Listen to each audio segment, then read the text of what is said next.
teman-teman, kembali lagi ke podcast saya. Di sini saya akan mempodcastkan tentang aliran ekspresionisme. Apa ya sih? Apa sih ekspresionisme? Saya juga nggak tahu. Tapi saya didampingi oleh teman saya. Perkenalkan dulu, nama saya Nidani Satulusana. Saya sebagai host di podcast aliran ekspresionisme. Dan saya Arsya Desta Dewangga. Saya akan menjelaskan pengertian aliran ekspresionisme dan menjawab pertanyaan-pertanyaan Mbak Nida ini. Nah, sebelum kita membahas topik tentang aliran ekspresionisme, apakah kamu kabarnya baik? Baik, saya sehat. Alhamdulillah. Mbaknya? Baik, alhamdulillah. Baik. Anda tahu nggak apa itu ekspresionisme?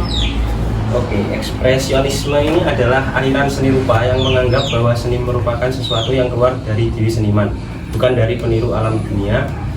Seniman memiliki ingatan dan cara pandangan tersendiri dari apa yang pernah dilihatnya di alam lalu diekspresikan pada karyanya.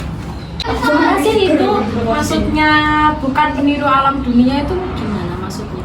Jadi pelukis itu bukan meniru dari alam seperti pohon, seperti tapi dia itu memiliki konsep sendiri, memiliki ekspresi sendiri. Oh iya, kan setiap lukisan seseorang kan berbeda-beda, nggak ada sama ekspresinya. Iya. Mau tanya dong, bagaimana sih awal kemunculan aliran ekspresionisme? Kemunculan aliran ekspresionisme ini pertama kali muncul di berbagai kota di seluruh Jerman sebagai tanggapan terhadap kecemasan yang tersebar luas tentang hubungan manusia yang semakin tidak harmonis dengan alam dunia. Aliran ini mencemaskan perasaan kehilangan unsur keaslian dan spiritualitas dari seni yang hanya mengkopi. Ekspresionisme muncul sebagai bagian dari reaksi terhadap impresionisme dan seni akademis klasik yang sudah mencapai puncak artistik yang mapan yang dianggap terlalu kaku karena hanya meniru alam. Ekspresionisme ini sangat diilhami oleh aliran simbolisme pada seni abad ke-19. Vincent van Gogh, Edvard Munch, dan James Ensor adalah seniman-seniman yang sangat berpengaruh pada munculnya aliran ekspresionisme. Nah, istilah ekspresionisme ini diperkirakan diciptakan pada tahun 1910 oleh sejarawan seni Ceko Antonin Matijek yang bermaksud untuk menunjukkan karya yang tampak kebalikan dari aliran impresionisme. Para impresionis berusaha untuk mengapresiasikan keindahan alam dan wujud manusia melalui lukisannya. Para ekspresionis justru hanya berusaha untuk mengekspresikan dunia yang diingat dan dirasakan oleh mereka. Gimana, paham? Agak dikit-dikit paham sih, tetapi nggak apa-apa. Itu termasuk paham sih. Lanjut ke pertanyaan berikutnya. Saya mau tanya, apa sih ciri-ciri aliran ekspresionisme? Oke, jadi ciri-ciri aliran ekspresionisme ini memiliki ciri yang cukup kentara jika dibandingkan dengan aliran lain. Beberapa ciri dari aliran ekspresionisme adalah sebagai berikut. 1. Tidak mengutamakan kemiripan atau kenaturalan objek yang dilukis. Nah, itu maksudnya gimana? Tolong jelaskan ciri-cirinya sih. Tolong dijelaskan agak detail sedikit. Jadi melukisnya itu tidak mengutamakan kemiripan atau kenaturalan objek. Jadi dia menampilkan seperti garis-garis dan bentuk-bentuk. Ciri-ciri yang kedua itu sapuan kuas yang berani, tidak malu-malu dan ekspresif. Jadi sapuan kuasnya itu berani, tidak malu-malu. Jadi dia itu tidak takut salah jika melukis. yang ketiga Teknik menggambar yang tampak naif namun tetap memiliki komposisi yang lalu mementingkan ekspresi individu seniman dibandingkan dengan peniruan alam. 5. Menggunakan warna sebagai simbol untuk suatu hal, bukan sebagai pewarna objek. Nah, itu apa penjelasannya? Jadi seperti ini contoh gambarnya, nanti dimasukkan seperti lukisan The Starry Night dari Vincent van Gogh. Jadi dia itu menggambar bintang dan bulan ini dengan cat, bukan catnya itu untuk menggambarkan simbol, bukan untuk melukis warna, bukan untuk mewarnai. Makasih atas penjelasannya. Tapi ada nggak ciri-cirinya selain itu? ada seperti menolak ideologi modern yang berlebih dan memberikan imbas semakin tidak memanusia. Tolong jelas-jelaskan yang itu loh, yang tokoh-tokoh dari aliran ekspresionisme. Oh, iya. Jadi ada beberapa seniman yang menjadi tokoh penting dalam aliran ekspresionisme, meliputi Edvard Munch, Ernest Ludwig, dan ada dari Indonesia Fandi, dan juga lukisan yang tadi itu buatannya Vincent van Gogh. Nah, saya jelaskan tentang Edvard Munch dulu. Edvard Munch adalah seorang seniman yang dikenal selalu mengangkat isu-isu kematian yang berhubungan dengan penyakit kronis, pembebasan stigma seksual, dan aspirasi religius. Dia mengungkapkan wacana tersebut melalui karyanya yang semi abstrak, subjek misterius, dan warna simbolis yang intens. Munch dibesarkan oleh ayahnya yang merupakan seorang fundamentalis agama radikal dan menganggap bahwa kematian ibunya adalah bentuk hukuman dari Tuhan. Munch yang dicekoki oleh anggapan ayahnya yang seperti itu justru malah menjadi pemberontak pada ide fundamental agama seperti itu, sehingga tema itu juga yang menjadi obsesinya dalam berkarya.